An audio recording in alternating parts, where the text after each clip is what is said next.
এরপরে আরেকটা নামাজে আমাদের সমস্যা, নামাজে ফোন বাজে, বাজে না, নামাজে মোবাইল বাজে, এটা গুরুত্বপূর্ণ সমস্যা।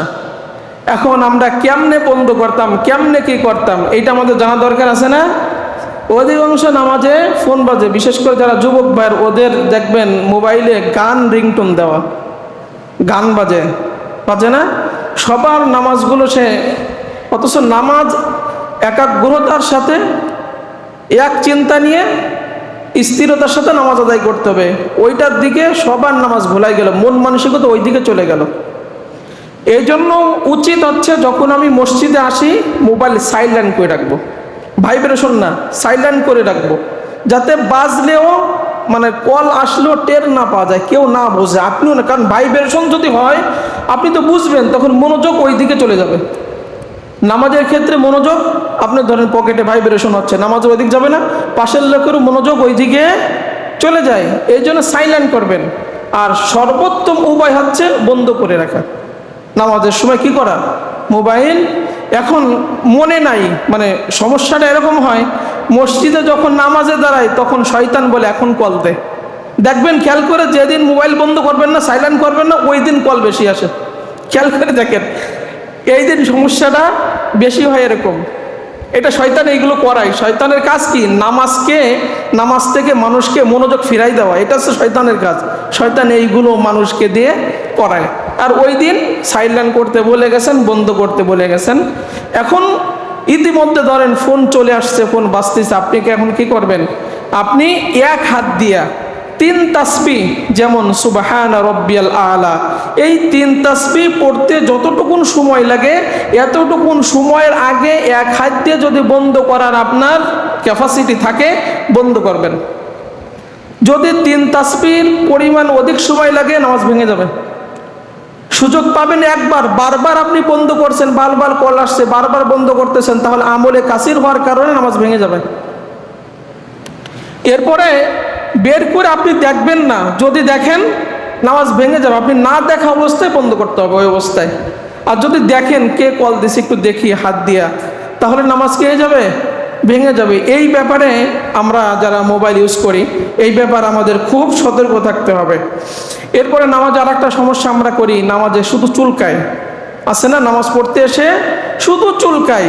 এই দিকে আমাদের খেয়াল রাখবো। 3 তাসবিহ পরিমাণ সময় নিয়ে যদি আপনি চুলকাতে থাকেন, মশা মারি, মাছি মারি, নামাজের ভিতর কত কাজ আমরা এইগুলো করি। যদি 3 তাসবিহ পরিমাণ বেশি সময় যায়, আমলে কাসির হলো, আমলে কাসির হওয়ার কারণে আপনার নামাজ কে যাবে, ভেঙে যাবে। এই ব্যাপারে আমরা যারা চুলকাই খুব, কারণ নবীজি বলেন নামাজ হচ্ছে কাকুতি মিনতি বিনয়ের ক্ষেত্র প্রকাশের মাধ্যম হচ্ছে নামাজ।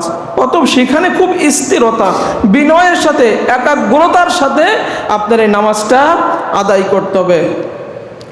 এরপরে নামাজে আমরা আর একটা সমস্যা, সেটা হচ্ছে যারা, বিশেষ করে যারা যুবক ভাইরা টুপি এবং চুল ঠিক করে, দেখবেন খেয়াল করে, রুকুতে যে চুল বড় তো একটু এলোমেলো হয়ে গেছে, দেখবেন আবার ঠিক করে না, জামা ঠিক করে, এরকম করে। হাদিসে স্পষ্ট আসছে যে তোমরা রুকু সিজদায় যাওয়ার সময় তোমাদের জামা, তোমাদের পোশাক, তোমাদের চুল, এইটা তোমরা ঠিক করা বন্ধ করো। আল্লাহ রাব্বুল আলামিন আমাকে আদেশ দিয়েছেন, এই কাজ থেকে নিষেধ দিয়েছেন, যে খবরদার আপনার উম্মাহ যেন এই কাজ না করে। এই জন্য নামাজে পোশাক ঠিক করা যাবে, এরপরে চুল ঠিক করা নামাজে যাবে না। এই ব্যাপার হাদিসে সরাসরি আসছে, এটা নিষেধ করা হয়েছে, খবরদার আমরা এই কাজ করব না। এরপরে আমরা হাতা গুটাইয়ে, অনেকে এরকম নামাজ পড়ে না, এরকম হাতা গুটাইয়ে দেখবেন পোশাক পরে এরকম হাতা গুটায় নামাজ পড়ে, এইটাও নিষেধ করা হয়েছে। হাতা গুটাইয়ে আমরা নামাজ পড়ব না।